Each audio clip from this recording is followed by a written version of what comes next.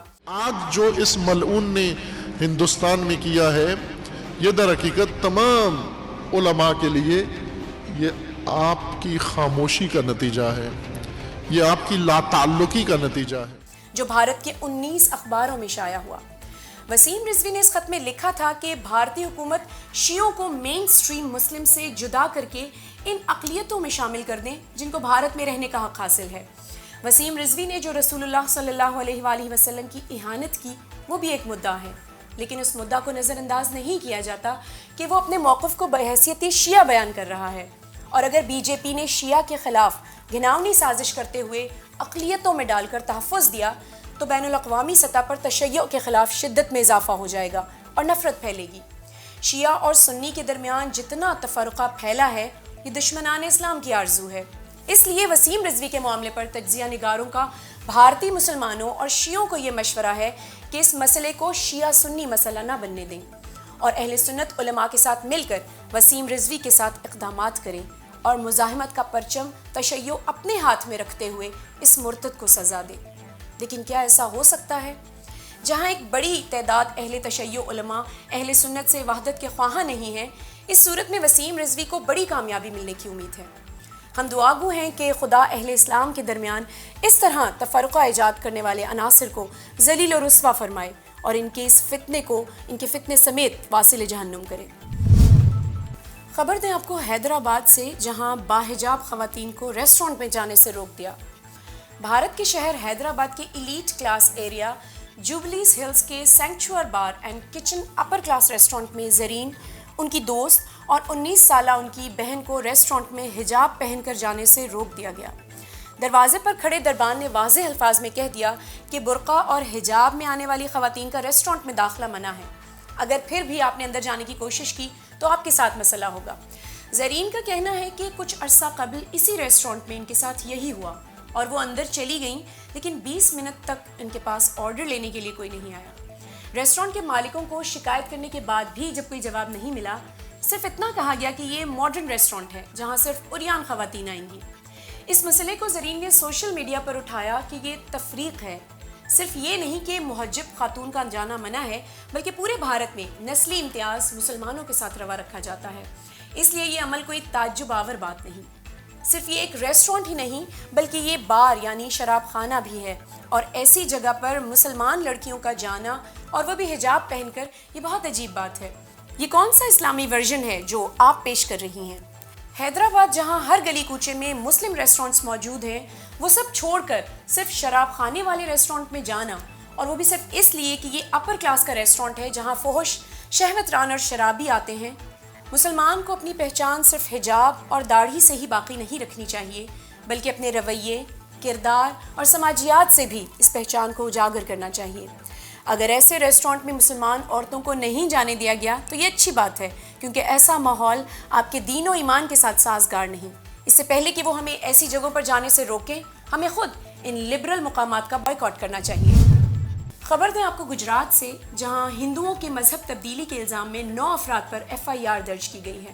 گجرات کے شہر بھروچ میں 9 افراد پر FIR کاٹی گئی ہے، جس میں سے ایک شخص برطانوی شہری ہے جو لندن میں رہتا ہے۔ ان پر الزام ہے کہ انہوں نے ضلع کے 100 قبائل کے 37 گھروں کو پیسے اور لالچ دے کر مسلمان بنایا ہے۔ پولیس کا کہنا ہے کہ یہ قبائل وہ تھے جو اقتصادی طور پر پسماندہ تھے اور ان 9 افراد نے ان کی مالی پسماندگی کا فائدہ اٹھاتے ہوئے ان کو کافی عرصہ پہلے مسلمان بنا دیا۔ ان میں سے ایک شخص مولوی عبدل ہے جس نے اس مقصد کے لیے بیرونی ممالک سے چندہ اکٹھا کیا۔ کلیم صدیقی کیس بھی اسی طرح سے ہے۔ یہ سارے مذہبی تبدیلی کیسز جو بھارت میں مسلمان گروہوں اور اداروں پر ہو رہے ہیں، ان میں مشترکہ عوامل جو سامنے آ رہے ہیں ان میں سے ایک یہ ہے کہ مسلمان بیرونی ممالک سے ہندوؤں کو مسلمان بنانے کے لیے امداد لے رہے تھے، لیکن دوسری طرف خود مسلمانوں کی حالت پسماندہ ہے۔ جب باہر سے اتنی فنڈنگ آتی ہے جس سے مسلمان 100 قبائل کی حالت بدل کر انہیں مسلمان بنا دیتے ہیں، تو پھر مسلمان اپنی حالت کیوں نہیں بہتر کر لیتے؟ گجرات جہاں 2003 میں مسلمانوں پر قہر برپا ہوا تھا اور آج تک مسلمان اتنے سہمے ہوئے ہیں کہ گجرات کے اکثر چھوٹے گاؤں میں مسلمانوں نے گوشت تک کھانا چھوڑ دیا ہے، وہ مسلمان جو اتنے سہم گئے ہیں اتنی بڑی مذہبی تبدیلی کی تحریک چلائیں گے؟ یہ ممکن نہیں ہے۔ یہ ایک حکومتی سازش ہے جس میں ایک طرف مسلمانوں پر اتنا خوف طاری کرنا مقصود ہے کہ وہ ہندوؤں سے سارے تعلقات ختم کر دیں، اور دوسری طرف ہندو مسلمانوں کا بائیکاٹ کر دیں تاکہ مسلمانوں کو مزید اقتصادی اور معیشتی مشکلات پیش آ سکیں، اور تیسرا مسلمانوں کے اکاؤنٹ میں آنے والے پیسوں کی سخت اسکروٹنی کرنا ہے جس سے مسلمان مزید اقتصادی مشکلات میں آ جائیں۔ اور یہ بات اس لیے بھی محکم ہے کہ کروڑوں روپے کا فورن ریمیٹنس باہر ملکوں میں کام کرنے والے افراد سے آتا ہے جو اپنے گھر والوں کے اخراجات کے لیے پیسہ بھیجتے ہیں، اور حکومت ان حربوں سے اس پیسے کو بھی روکنا چاہتی ہے۔ اور ناظرین، خبر ہے اب احمد آباد میں بھی نان ویج کھانا بیچنے پر پابندی عائد کر دی گئی ہے۔ پچھلے ہفتے بھی ہم نے گجرات کے شہر وڈودرا میں اس قانون کے نفاذ کے حوالے سے رپورٹ دی تھی۔ آج راجکوٹ، وڈودرا کے بعد گجرات کے مرکزی شہر احمد آباد میں بھی احمد آباد میونسپل کارپوریشن کی جانب سے اس طرح کی پابندیاں عائد کر دی گئی ہیں، جس پر دلیل یہ دی گئی ہے کہ لوگوں کی جانب سے موصول ہونے والی شکایات کے بعد یہ پابندی لگائی گئی ہے۔ اس قانون کے تحت لوگ آزاد ہیں جو کھانا چاہیں، لیکن سڑکوں کے کنارے ریسٹورنٹس اور ریڑھیوں پر نان ویج نہیں بکے گا کیونکہ یہ ٹریفک بلاک کرتا ہے۔ تو اس کا مطلب ویجیٹیرین کھانے جو 100% لوگ کھاتے ہیں اس سے ٹریفک بلاک نہیں ہوتا، اور اسکولوں، مندروں اور کالجوں سے 100 میٹر کے ریڈیس میں کسی بھی قسم کا نان ویج فروخت نہیں ہوگا۔ یہ تمام قوانین صرف مسلمانوں پر شدت ظاہر کرنے کے لیے بنائے جا رہے ہیں۔ حکومت مسلمانوں کو اس حد تک بیزار کر دینا چاہتی ہے کہ مسلمان مزاحمت کریں تاکہ حکومت کو قتل عام کا جواز مل سکے، یا پھر مسلمان کسی اور ملک میں بھاگ جائیں، یا پھر مسلمان سرکوب ہو کر اپنا دین، ایمان اور مذہب سب کچھ چھوڑ دیں تاکہ ان کی نسلیں اس تقیہ کی حالت میں ہندو ہو جائیں۔ لیکن تعجب آور بات یہ ہے کہ مسلمان رہنما ان مسائل کو چھوٹا سمجھتے ہوئے نظر انداز کر رہے ہیں، جبکہ خود دیکھ بھی لیا ہے کہ وسیم رضوی کو نظر انداز کرنے کا کیا نتیجہ نکلا، آسام کو نظر انداز کرنے کا نتیجہ کیا نکلا، اور کشمیر سے بے اعتنائی کے نتیجے میں کتنی لاکھ جانیں گئی۔ اپڈیٹ کریں آپ کو وسیم رضوی کے بیان کے بارے میں، جنہوں نے کہا ہے کہ میرے مرنے کے بعد مجھے ہندوؤں کی طرح جلایا جائے۔ ناظرین، ایک بار پھر وسیم رضوی کے متعلق ایک بیان آیا ہے جسے آپ خود سنیں اور دیکھیں۔ آپ جتنے لوگ یہاں ذمہ دار بیٹھے ہیں، میں ایک اور وصیت کر رہا ہوں کہ یدی ان کی عمر بہت لمبی ہو، ان کے جیوت رہتے میری ہتیا کر دی جائے یا کسی بھی طرح سے میں اس دنیا کو چھوڑ کے چلا جاؤں، تو جو چتا ہماری بنائی جائے گی اس میں اگنی دینے کا کام ہمارا ہے۔ ایک طرف جلانے کی وصیت اور وارث بنایا ہے نرسنہا نند کو، جس نے خود رسول اللہ صلی اللہ علیہ وآلہ وسلم کی توہین تو کی، لیکن ساتھ ایک ایک مسلمان کو چن چن کر قتل کرنے کی بات بھی کرتا ہے۔ میرے جیتے جی کسی نے وسیم بھائی کو مار دیا، دنیا کا ہر مولانا، ہر مسلمان میری بات سنے، اگر وسیم بھائی کو میرے جیتے جی مارا گیا، اپنے آپ ہتھیار اٹھاؤں گا اور ایک ایک حرام زادے کو ماروں گا جو وسیم بھائی کو مارنے کی ہمت کرے گا۔ وسیم رضوی کا معاملہ بہت آگے جا چکا ہے، اور اگر مسلمانوں نے صحیح اقدامات نہیں کیے تو یہ بہت بڑے فتنے کا سبب بن جائے گا، اور اس کا نقصان صرف اور صرف مسلمانوں کو ہی ہوگا۔ اور ناظرین، اگلی خبر یوگی کے بارے میں۔ یوگی فرشتہ ہے اور مسلمان بی جے پی کو ووٹ دیں، دھمکی یا التماس؟